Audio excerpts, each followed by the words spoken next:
We have about 4 strategic objectives, which include, now the business, promoting the business and professional development of lawyers in Uganda, promoting access to justice for, we call them indigent, marginalized, and vulnerable, but generally poor, the category of poor people, vulnerable people who can't help themselves, and then to promote rule of law and human rights protection in Uganda. Lastly, being strengthening itself as an institution to be able to do all those activities that it's mandated to do. So access to justice, I mentioned our legal aid project, which I head here in Jinja. We serve about 14 districts in Busoga and part of Buganda. We go up to Mukono, so we attend to courts.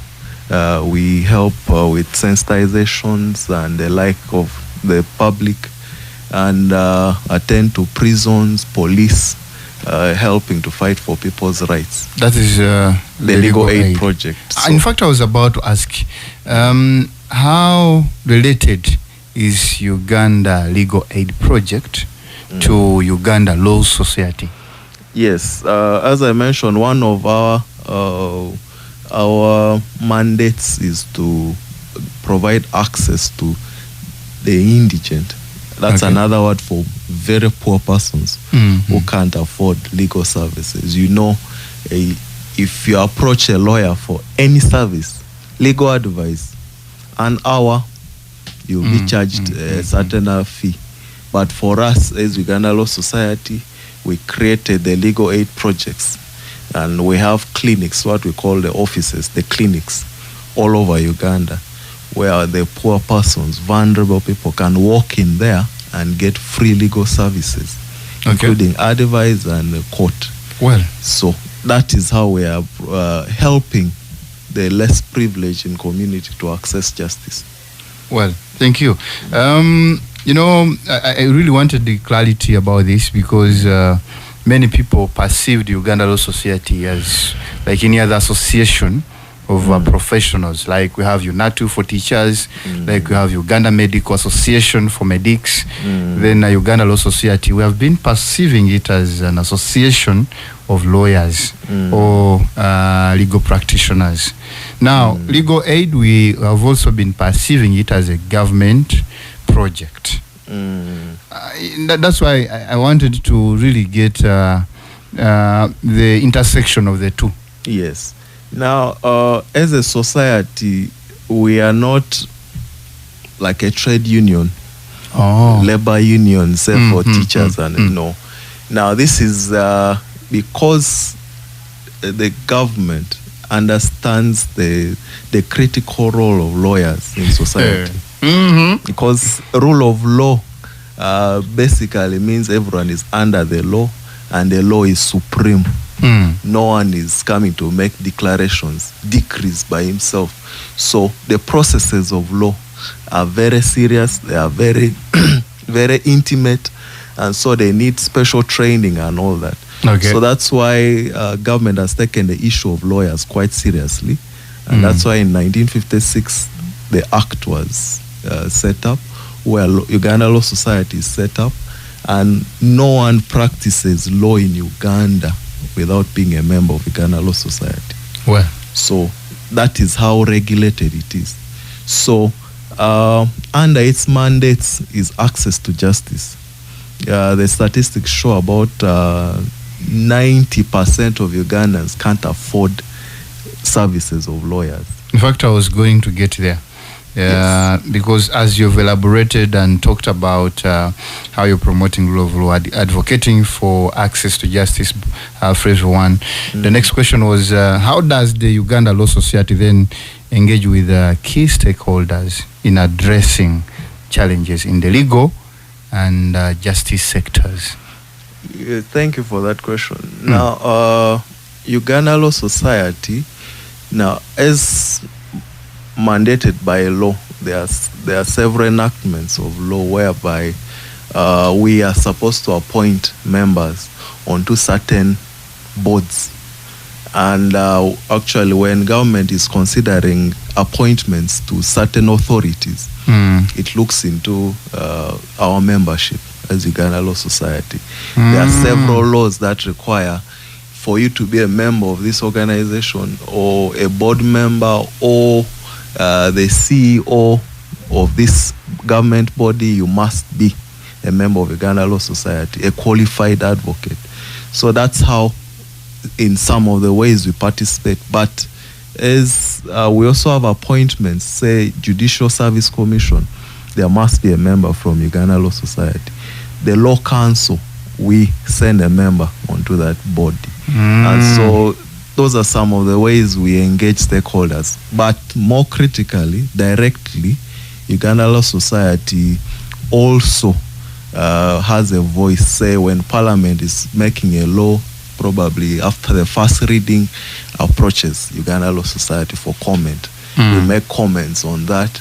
And there are those where you've seen statements passed by our President and Executive Council on matters concerning rule of law and the like. So if there are arbitrary arrests on the streets and bullets and all that, we come out and make statements and even engage, say, the Inspector General of Police and discuss some of the methods they're using.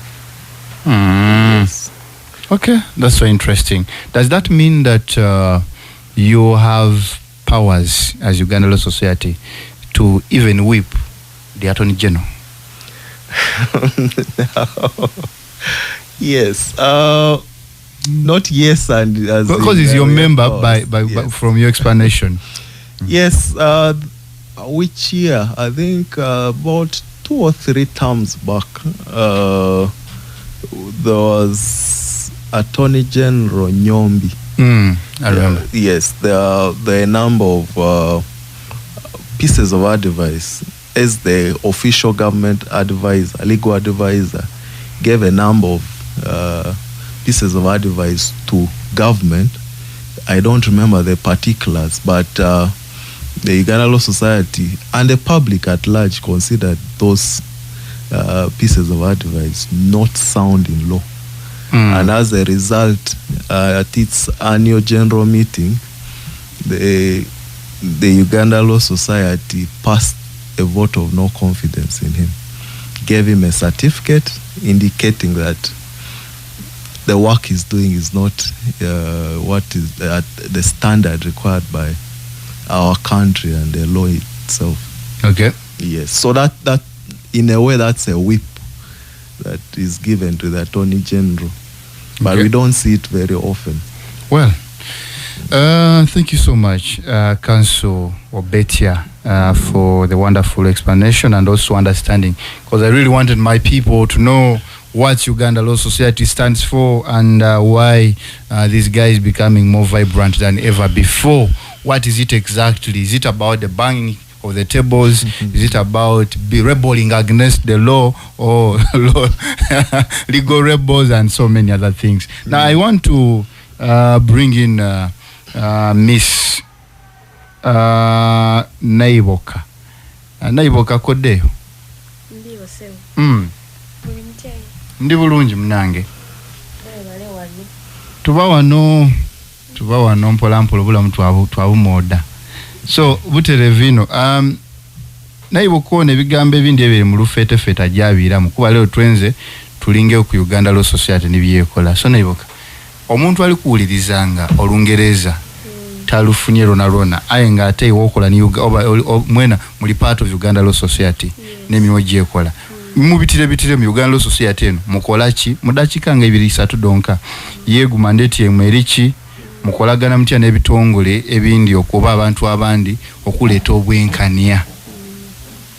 Neyanziza ino sebo kumpa omukisa guno okwinonola kwa abantu baife abali eyo ku nsonga egemagana n'amateeka nga ife tuvirire mu kitongole ekya Uganda Law Society. Uganda Law Society nga bwokiwulira kitongole ekigemaganya banamateeka bonna wano mu Uganda. Ti omuntu bwokera kuncho noja mu isomero eritendeka amateeka. Otyo? Wasoma emyaka 4, wasoma wajja ku Law Development Center wafuuka omukugu gwebita advocate. Buti awo bw'omala wajja weewandiisa okufuna ebaluwa ekuyikiriza okuta amateeka ago mu nkola. Kyebeta practicing certificate mu lufuutifuuti. So n'omuva ekyo ekigambo ekikoba nti Uganda Law Society nti kitongole ekigemaganya bannamateeka bonna mu Uganda. Buti bwe tuyira ku senior council Namani Obeti akyava okwinonolanga ekya legal aid.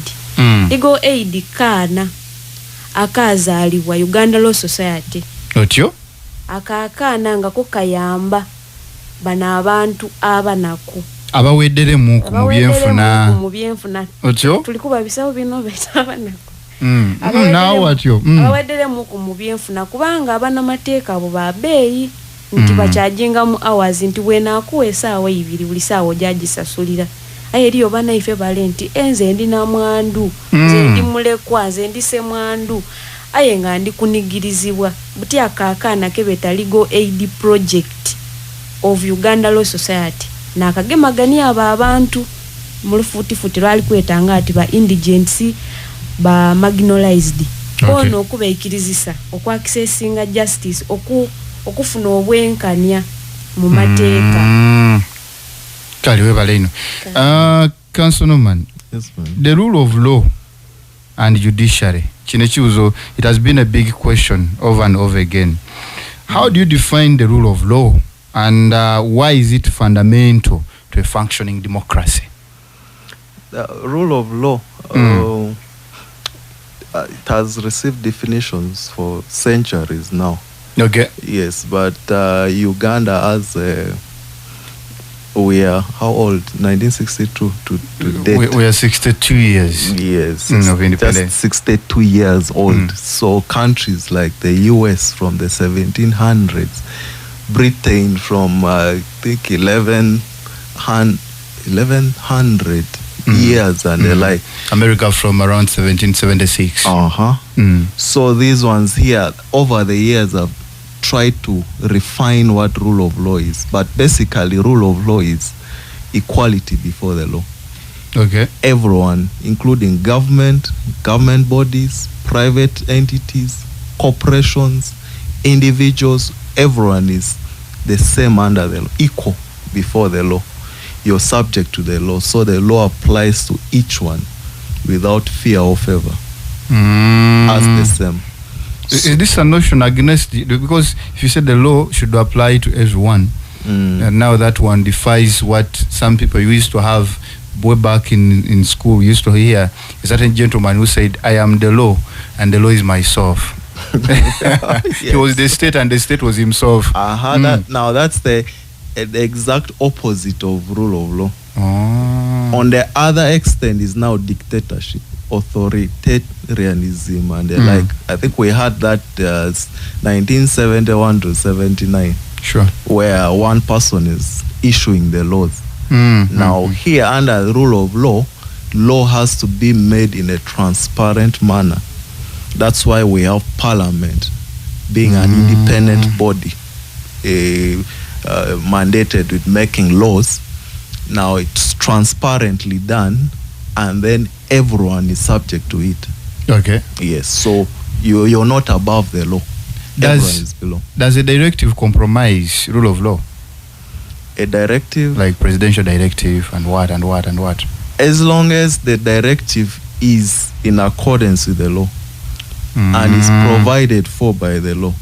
If there is a law that says the president can make directives, then that is within the rule of law. But if you wake up one day and abolish the constitution, the way it was done, I think legal notice number 1, 1971, constitution abolished. From now onwards, decrees. Decree number 1, this. Decree number 2, this. Decree number 3, all land in Uganda belongs to the state. Now, that is not allowed under rule of law. Well, thank you so much, Council. And like you said, provided what you're doing is within the law, it is allowed. Yes. And getting to know, it is according to the law that governs this radio station, we are supposed to take a short commercial break. Then we bounce back. Stay with us. It's 89.4 NBS Radio. It's Ensi program. Oriogeti program Ensi Nisa Grace Mwesigwa.